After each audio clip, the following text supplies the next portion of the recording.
sparring pace and all, giving our people a run for their money, bringing out his chaos from the closet. Right. Everyone has not been knowing any idea of how to fight against this combatant, but slowly but surely they have been starting to learn. Yeah, however, Coma really seems to have the biggest bead on his opponent, using a lot of projectiles and using a lot of moves that hit full screen. And then, so the biggest thing about, you might notice, is Chaos, is that he has a persona.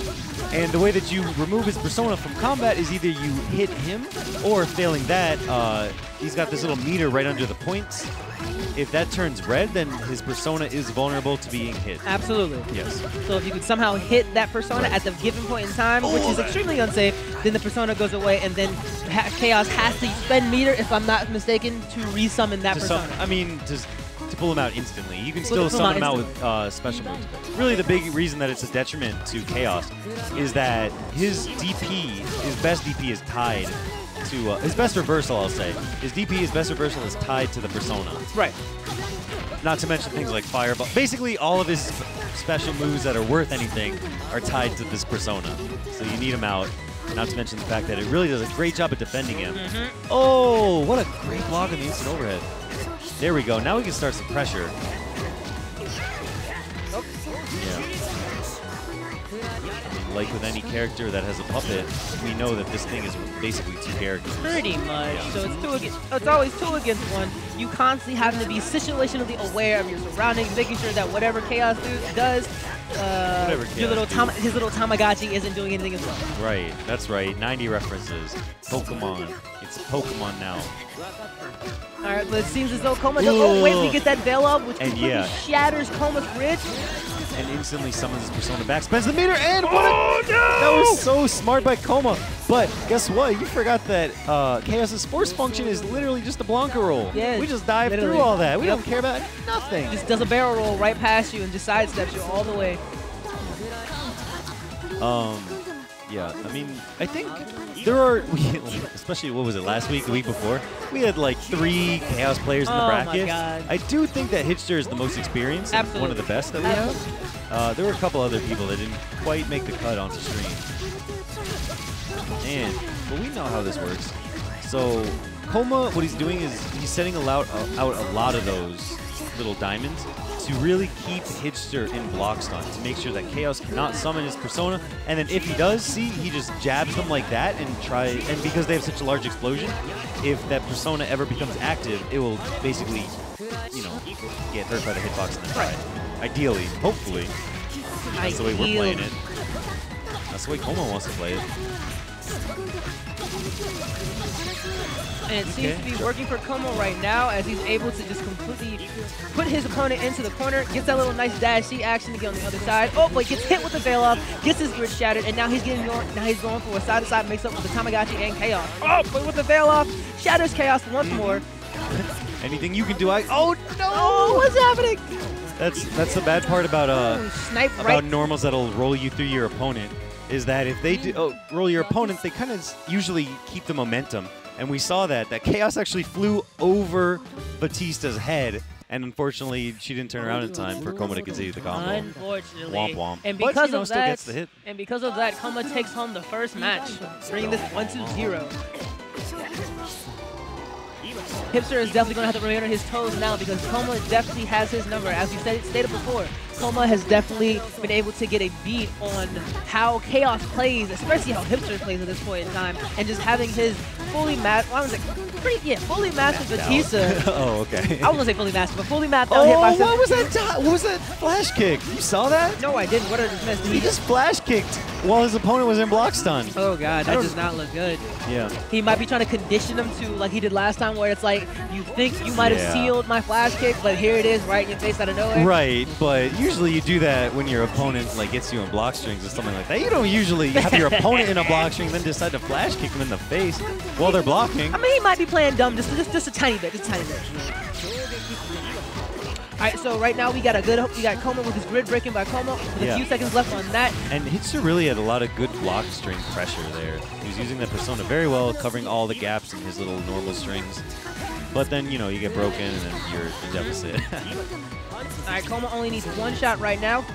One opportunity. There you go. One shot. One opportunity. Right between the eyes. There you go.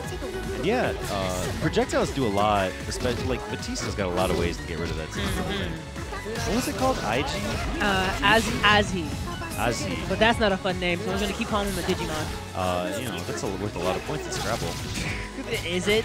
I mean, it's a 4-letter word. Yeah, but J's and C's are worth a lot. They're worth 10 points. Okay, I'll do that. Slap that baby on a triple letter score, and bam, you're in business. Oh, and Coma hits Hijster with the overhead as he drags his opponent into the corner and just constantly lays down the damage, setting up the crystals in the corner, applying that block stun, and just overall applying that pressure. But until Hijster hits him with the veil off, getting himself out of the corner and putting him safe. Yeah, veil off does a lot of good things for Chaos. It's basically like what was it, max mode for KOF, where he can use the meter, but you know it ticks down. And then using meter like makes it drain faster.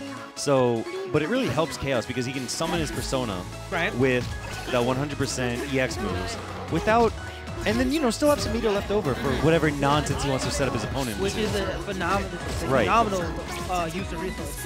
Oh, what great spacing! Backdashes out, but I'm really not sure that Chaos can make this comeback with 11 seconds left. And with that, folks, Coma brings this 2-0. Not looking too good for Hijster right now, as he is in a 2-0 deficit right now. Just not looking good for him at all. He's definitely going to have to step up his Chaos game against Coma, who's definitely, most likely, either been labbing this character like a lot of our other normal individuals are, what's the word I'm looking for? I can't right now. It's not coming to me. Our, what's the word? It's regulars? Not regulars. There we are. I really couldn't think of that. Okay. Our regulars need to start labbing against Chaos. It was so basic that I was like, there's no way. Oh, and we've actually seen this before. But here's the thing. People are unfamiliar with the character Chaos.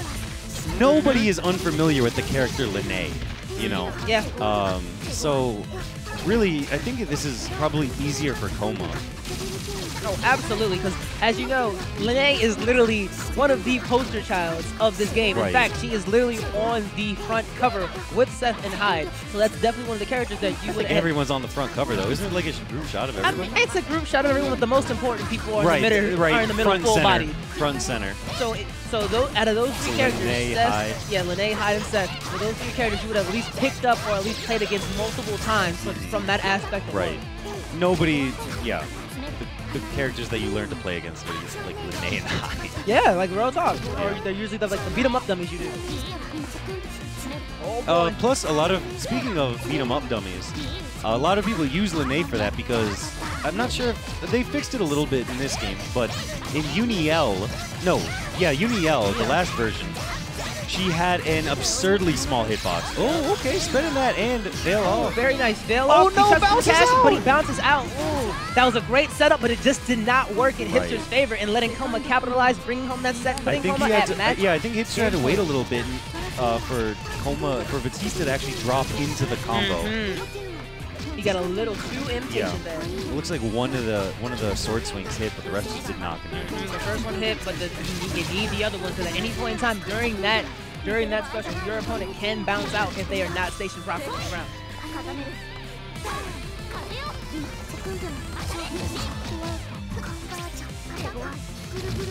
All right, Coma sitting at about 200 meter right now. Oh! She's just doing the onomatopoeia for rolling. This looks like it could be the end of Hijster. Coma gets ready to lay the final smackdown, and there you jumps go. Right into it. Banishment. Oh no! And there you have it, folks. Coma brings this game home 3-0.